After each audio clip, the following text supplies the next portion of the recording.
연애사업 상담소, 줄여서 연사소. 같이 교회 가자는 여자친구와 이별을 했습니다. 어떤 사연인지 지금 시작할게요.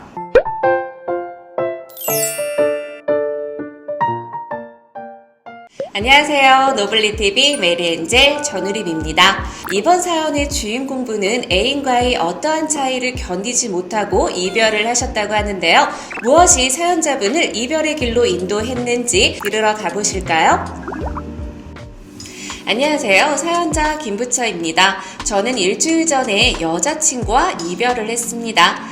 여자친구는 대학 동기 모임에서 다시 만나 연애를 시작했는데요. 10년 만에 갑자기 모습을 드러낸 그녀는 소심하고 존재감도 없던 모습에서 180도 달라져 밝고 활발한 모습이 있었습니다.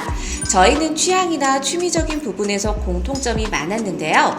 단 하나 문제가 있다면 제 전 여자친구가 매우 독실한 기독교 신자라는 것이었습니다.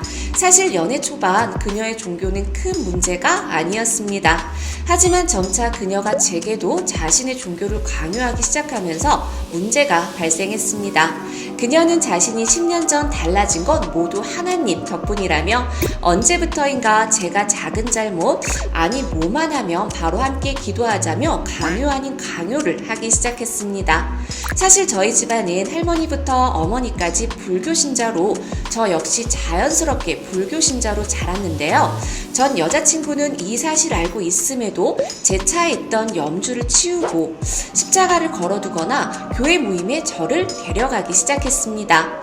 저는 제 종교까지 바꾸려 하는 그녀에게 결국 이별을 통보했습니다.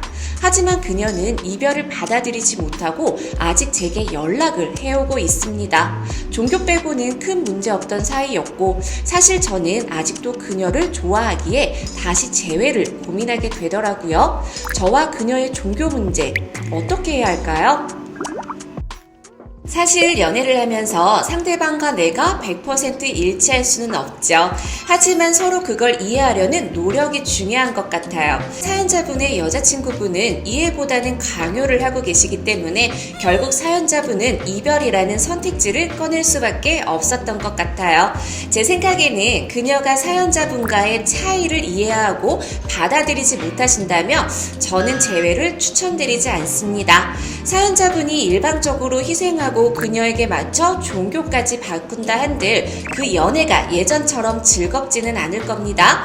계속 찜찜하게 이어지는 관계는 결국 또 똑같은 결말에 놓이게 될 거예요. 이런 사연을 보면 서로의 취향이나 종교 같은 것들을 미리부터 알고 연애를 이어간다면 얼마나 좋을까 하는 생각이 드네요.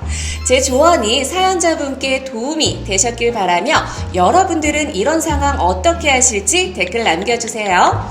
그럼 우리는 다음 영상에서 만나요. 지금까지 노블리TV 메리엔젤 전우림입니다.